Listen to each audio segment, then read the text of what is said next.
Take Back Your Health Now, Episode 74. You're listening to the Take Back Your Health Now podcast, the show that interviews the top doctors, athletes, trainers, and entrepreneurs to help you find the holy grail of health. Now here's your host, Dr. Dan Margolin.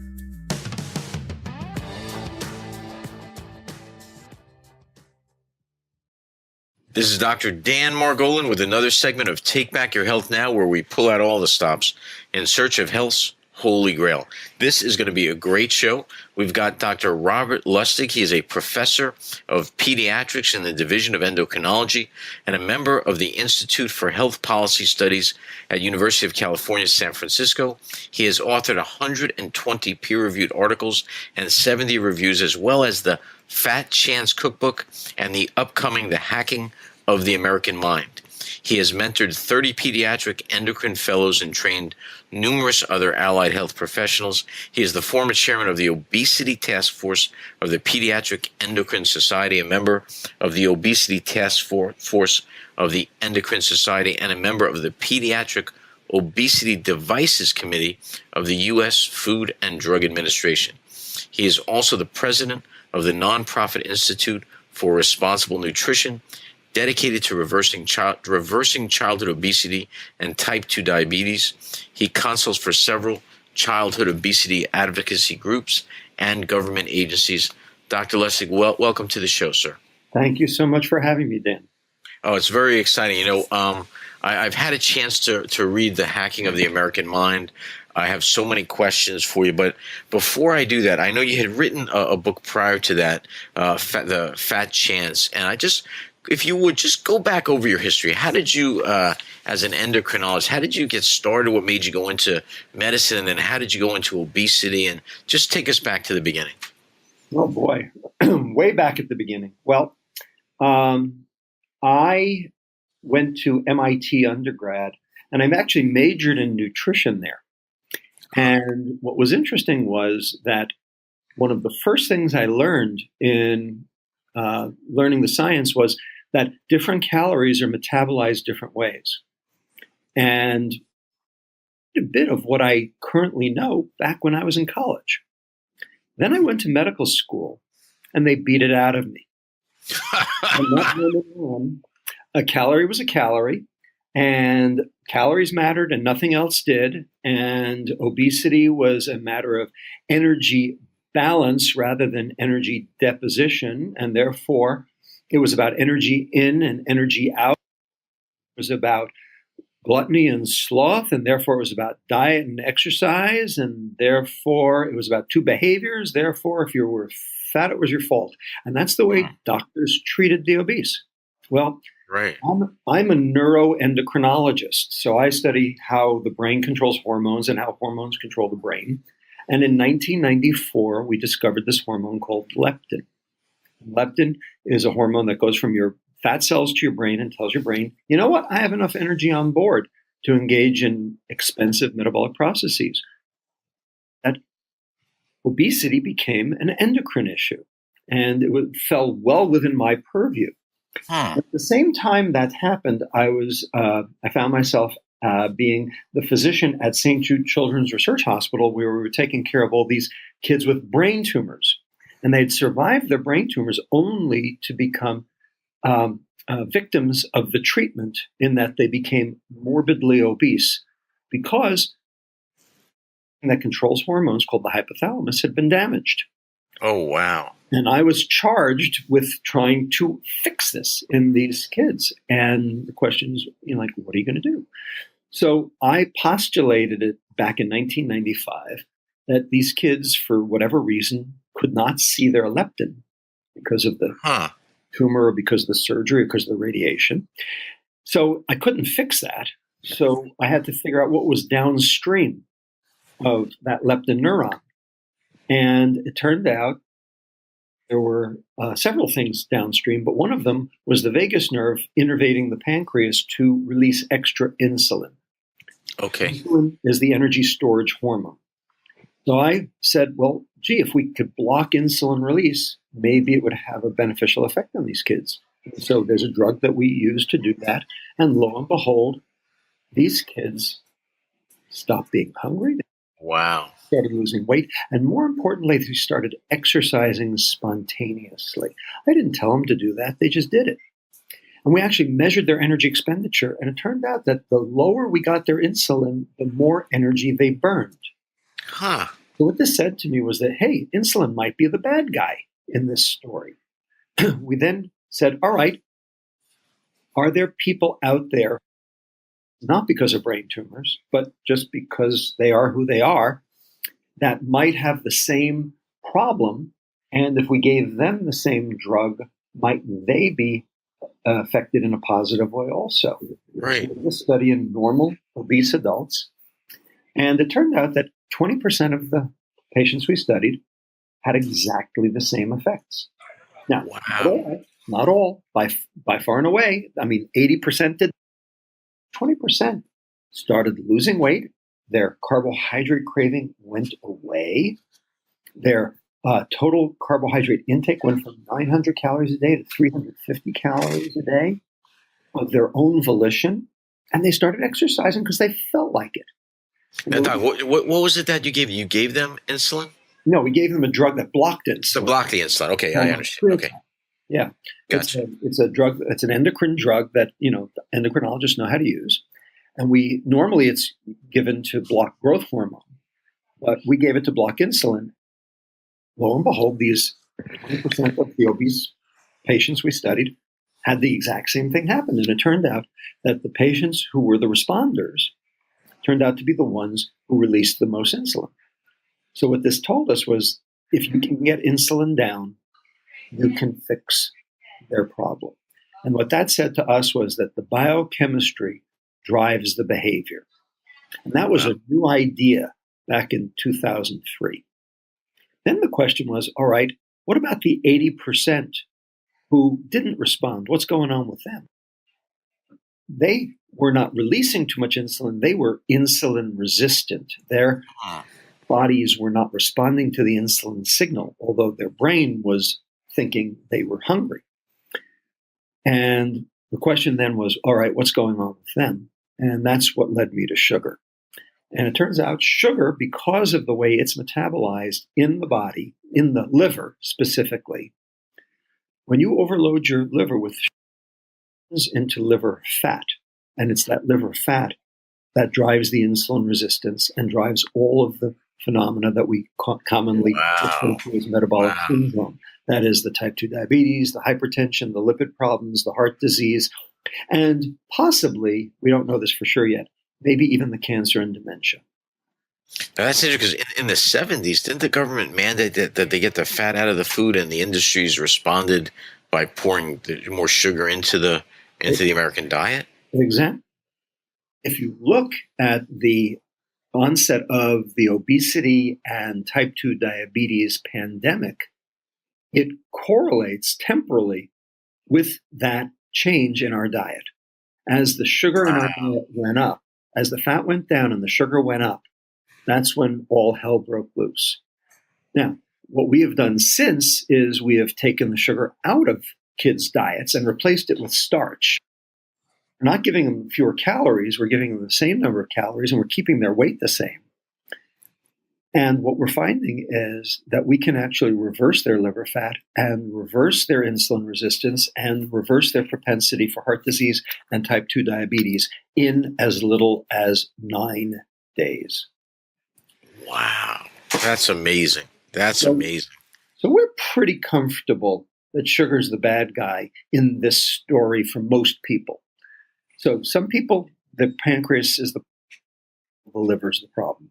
And for the people who the liver is the problem, and that's a lot of people, the best single thing you can do is cut your sugar consumption. And that's why I wrote Fat Chance. And it was the thing that sort of took me onto this next book. And the next book is The Hacking of the American Mind. Yeah. So while I was doing the research for Fat Chance, it became very clear to me that there was almost as much information on diet and behavioral health as there was for diet and physical. And I remembered something from a long time ago when I was a postdoctoral fellow at Rockefeller University about two neurotransmitters called dopamine and serotonin. Right. And we didn't have the neuroimaging data back then, but we have it now. And I was giving psychiatry grand rounds at a medical school here in America about 3 years ago. And this very nice lady took me on a tour of the outpatient facility. She herself was a drug addict. She was the coordinator of their services. And she was talking to me about her experience. And she said to me something that was very jarring. And it really caught my attention. She said to me, when I was shooting up, I was happy. What my new life has given me is pleasure. Huh. And I thought to myself, wait a second. That's exactly wrong. She's got it completely turned around. It should be the other way around. When she was shooting pleasure, because that's opiates and that's, the reward pathway, that's pleasure. And her new job should be giving her happiness. And I thought to myself, gee, is this why this lady's an addict or recovering? Oh, wow. And so I asked some psychiatry friends, and they said, oh, yeah, we hear this all the time. And then about 2-3 weeks after that, I was talking with my sister-in-law, who lives in Minneapolis. She used to run the help desk for Pillsbury, like taking the phone calls on the people who had poppin' fresh dough or the crescent rolls didn't. Right. Whatever, that stuff. And then it was bought by General Mills, and that help desk was disbanded. But she was still friends with all of her colleagues, and they would get together every year for a gourmet club.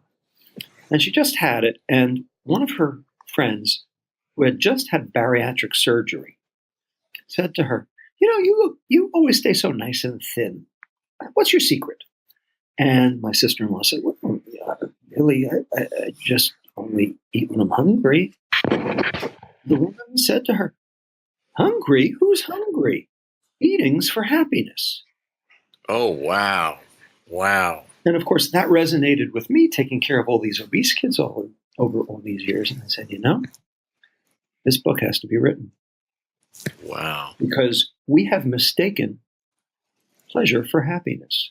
And the whole reason for the book is unpack this concept and what it's meant that we've confused the two in terms of our personal health, in terms of our psychological health, and in terms of society, in terms of our medical disaster, in terms of the fact that Social Security is going bankrupt, in terms of the opiate crisis, the depression crisis, in terms of what our food has done, what technology has done, like cell phones and internet, and try to make sense of it. Amazing that you're taking something like this on from that perspective. But I have to say, when I was reading your book, and I actually underlined it here on page 58. I just want to read this a little sentence here. It says, and the chapter you're talking about too much of a good thing, and it says the opiates also downregulate their receptors through the law of mass action. Mm-hmm. And when opioid receptors downregulate, then you go from wanting to needing. Yeah. That's the neurochemical equivalent of addiction. Now, you're talking here about, I guess, just correct me if I'm wrong, but you were talking about like just children getting this kind of a opiate stimulation from games and television. Is that along those lines? Is that what you're referencing? Mostly dopamine for those, yes. So the reward pathway is two parts. There's the motivation and there's the consummation. The motivation is also a learning pathway. Now, the motivation part is dopamine. Dopamine is a neurotransmitter in the brain, and it's what cocaine revs up. Right. That's the reason people like to abuse cocaine. The consummation, the inward feeling of pleasure, is actually mediated by opiates, endogenous opiates like beta-endorphin, etc. And there's an opiate receptor, which, of course, morphine and heroin also hit. And that's the inward pleasurable feeling that comes with virtually anything we find pleasurable. So there's the motivation, which is the behavior that you see from the outside. And then there's the consummation, which is the pleasure you derive on the inside. And virtually any hedonic substance or behavior runs through these two pathways. So it could be a substance like nicotine, alcohol, morphine, heroin, cocaine, or it could be behavior such as gambling, internet shopping, porn. They all basically run through the same pathways. See, now this is what blew me away, because you have sometimes those cognitions, those moments where you're reading something and something else comes together. And I had interviewed a Dr. Linda Lagaman on the effects of psychiatric medication and really suicide rate among children, how that had increased. And I had seen it in my own practice. I had seen these kind of things.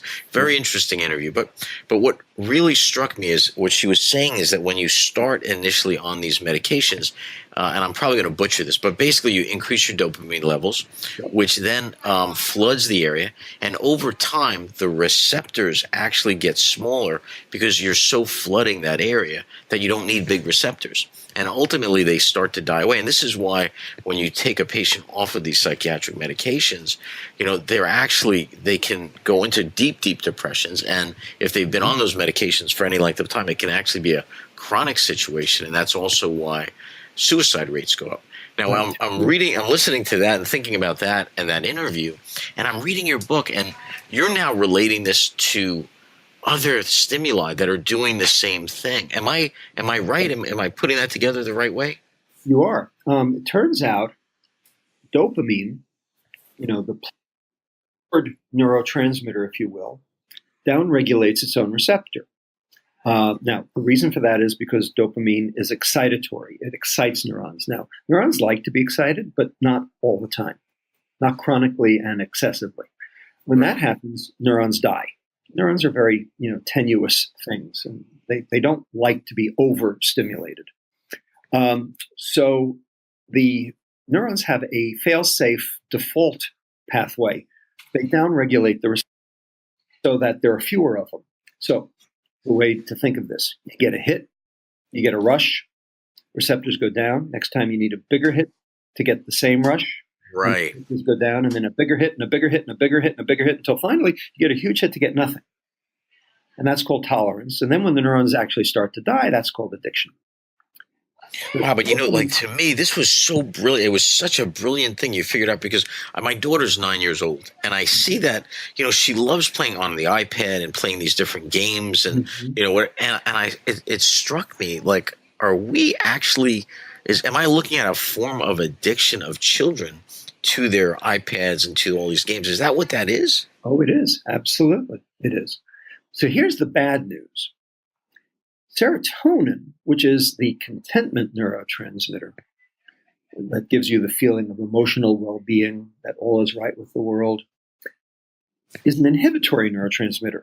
So it downregulates its own receptors. So you can't overdose on too much happiness or too much contentment.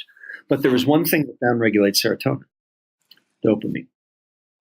So the more pleasure you seek, the more unhappy you get.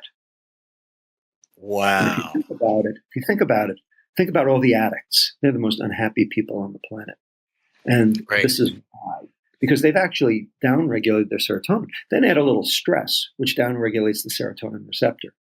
And now you have very little neurotransmission. Now you have deep depression. And so the addiction and depression crises that we currently find ourselves in here in the United States, and really around the world, especially in developed countries, can actually be traced back to these pathways within the brain. And then we have to talk about, well, all right, what were the substrates that got us there? And the answer is bad food, technology, sleep deprivation, drugs. They lead to dopamine overactivation, serotonin suppression, serotonin receptor suppression, driving our behavioral health disasters. And once you recognize that, then the question is, all right, who put those there? Yeah. And you know what I got from even the title of your book, The Hacking of the American Mind, I mean, it strikes me that it was set up that way. It strikes me as if this was known. And am I correct in that?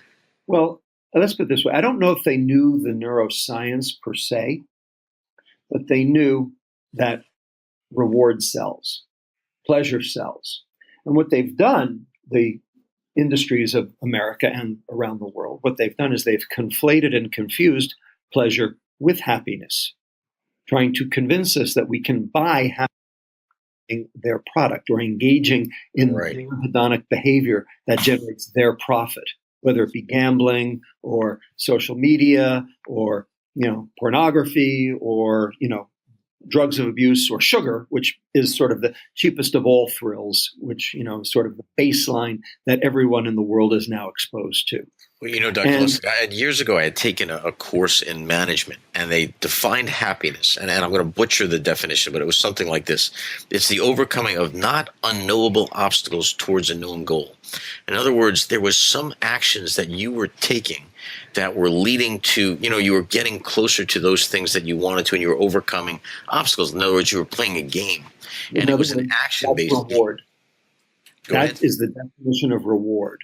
Yeah. They called it happiness. They called it the exact opposite. And in fact, that's not unusual. If you go right now, this minute, to the Stanford Encyclopedia of Philosophy, and you look up the word happiness, it will definitions.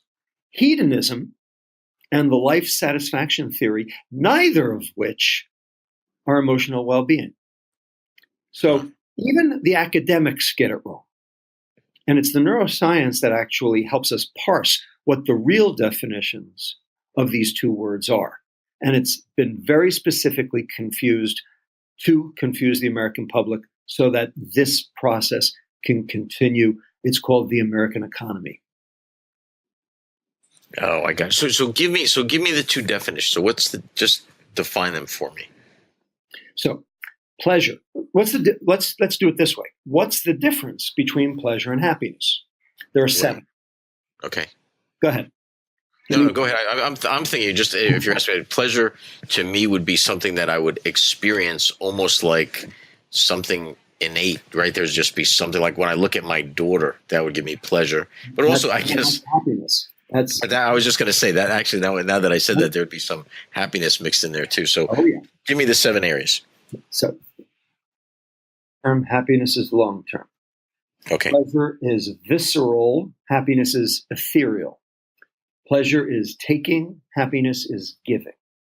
Pleasure is achieved alone. Happiness is usually achieved in social groups. Pleasure can be achieved with substances. Happiness cannot be achieved with substances. The extremes of pleasure, whether it be substances or behaviors, all lead to addiction. But there's no such thing as being addicted to too much happiness. And finally, number 7, pleasure is dopamine and happiness is serotonin. So, two different areas of the brain, 2 different receptor pathways, 2 different mechanisms of action. So, why do we care? Well, for the reasons I just told you. Because dopamine downregulates its own receptor and serotonin doesn't. So, when you overdo pleasure, you end up unhappy and addicted. And that's what we all are. And we can choose our addiction. But society's made it that we can't choose whether we're happy or not. Amazing. So when you take that now and you look at the different stimuli that are actually increasing these dopamine, that are actually creating ultimately this depression and this difficulty, what are the ones that are the greatest? What are the biggest ones that we're actually facing? Well, the one that everybody is now exposed to, that's the biggest problem, is called cell phones. Slot machine in your pocket. Yep. And it's designed to be that. So there's a marketing genius out in Palo Alto by the name of Nir Eyal, who wrote a book called Hooked that describes the 4 things that go into a product to make it absolutely irresistible and unstoppable. First is the trigger. In the vernacular, the itch. You got to create the itch. And then the second would be compensation for that. That would be the scratch. Okay. And then the third would be the variable reward. In other words, the reward can't be the same every time, or you will get tired of it.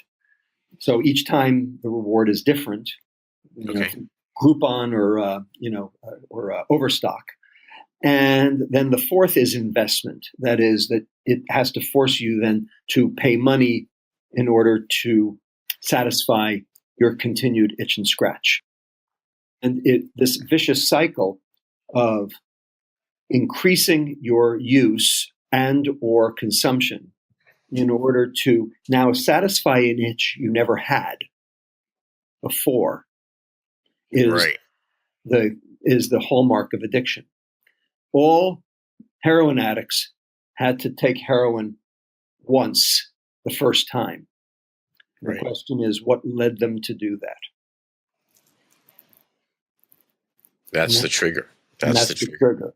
Yep. And the question is, what is the trigger in our society for gambling or for cell phone use or for social media or for internet or for sugar or for virtually any drug of abuse or alcohol or tobacco? Where did that come from? Do people are they born smoking tobacco? Of course not. Usually your first hit was given to you by the pusher on the before you even knew what you were doing. But when you're saying that, you're looking at the cell phone companies. It's the same thing. You give your kids some of these games to play, unbeknownst to yourself or unknowingly. You're almost like hooking them on these kind of situations. Totally, and your grandmother's a pusher. Yeah, because she gave you that ice cream. Yep. So you get the idea. No, it's actually very interesting. Like I said, as I was reading the book, that talk with Linda Loggeman came to mind, and I was like, wow, I had never looked at it like this. I had never seen it. It's almost a trap. You know what I mean? And it's almost like we're putting our own cages up. How do we get out of this trap, Doc? How do we break this? Well, let's put it this way. The industry is not going to help you. Congress is not going to help you, and the Supreme Court's not going to help you. So you can only help yourself. No one else will help you. And the first way to dig your way out of this is to recognize what the problem is. You can't fix the is, and that's the reason for the book. Turns out the book does it beautifully, by the way. Thank you. I appreciate that. There are 4 things your mother told you. And you know they're all real and you know they're all true, but you don't know the neuroscience behind them. And they all work. Clinically proven to be effective, and none of them cost any money. And I can sum them up. Go ahead. Go with them. 4 words. 4 words. 4 C's. First, connect. Now, connect is very specific. It has to be interpersonal connection, and it actually has to be eye-to-eye connection. And the reason for that is because there are a set of neurons called mirror neurons that actually read people's emotions and then impact on serotonin, which is part of the empathy system. And without empathy, you can't have connection. And you must actually look somebody in the eye to do it. So phone call won't. Certainly Facebook won't do it. Second, contribute. And it has to be contributing to something other than your bank book. It can't be contributing to yourself. It has to be contributing outwardly to the rest of society, to other people. It has to be something that provides benefit to others rather than benefit to yourself. And you can use money to help contribute in other ways, such as volunteerism or philanthropy. So there are use money to a goal, but if money is the goal in and of yourself, you're screwed and you'll never be. The 4th item, cook for yourself, your friends, and your family. Number 1, if you cook for yourself, you know what you're eating. And it turns out there are 3, count them, 3 specific things in food that can affect your happiness. One is tryptophan, which is the precursor to serotonin, and it's the rarest amino acid of all, and it's found in fish, poultry. And the second is omega-3 fatty acids, which are found in marine life, mostly wild fish. And it turns out that stabilizes neuronal membranes, which is absolutely essential for cognition and also to prevent dementia. And then the last one is the one you want to stay away from, which is fructose, sugar. And it turns out that specifically depletes serotonin and alters brain mitochondrial energetic function. The point is, when you eat processed food, you are getting low tryptophan, high fructose, low omega-3s. And you want to turn that around. And that's called real food. So cook for yourself. When you go to a restaurant, you don't know what you're eating. When you cook for yourself, you do. Sitting down with your family at dinner is connection, it's contributing, it's coping, and it's cooking. And it's the best single thing anybody can do for themselves. Wow, just like Mom told you. That's wonderful. Like Mom told you. Dr. Lustig, I guess you may have even answered it, but I always ask guests towards the end, like what they think the holy grail of health would be. What would you think that would be, sir? Real food. Love it. Real food. And it doesn't matter if it's Atkins or vegan, real food. Okay? It can be anything in between, as long as it's real food. Processed food's the problem. Real food's the solution. And it's not about diet. It's about lifestyle. Dr. Robert Lustig, I want to thank you for being on the show. How would people that want to learn more about you, how would they get in touch with you, sir? Well, I have a website, robertlustig.com. There is this book, The Hacking of the American Mind, would be a really good place to go. I contribute to Sugar Science, which is a curated UCSF website about what sugar does to our bodies and our health. And our nonprofit is known as eatreal.org. And REAL is an acronym, Responsible Epicurean and Agricultural Leadership. We have a trust mark that we certify restaurants that serve real food. So that you know that if you see the green fork in the window, if you eat here, it won't kill you. Wow, that's wonderful. Dr. Robert Lustig, thank you, sir. Thanks for joining us. My pleasure. Thank you, Dan. This episode is sponsored by New Jersey Foot and Ankle Center in Oradell, New Jersey. Remember, when you have a foot problem, you've got a foot doctor in the family. Weekend and evening appointments are available. Call us at 201-261-9445. Once again, that's 201-261-9445. Thanks for listening. Check out the show notes over at drdanspeaks.com. If you're loving the show, head over to iTunes and leave us a review, and we'll catch you next time.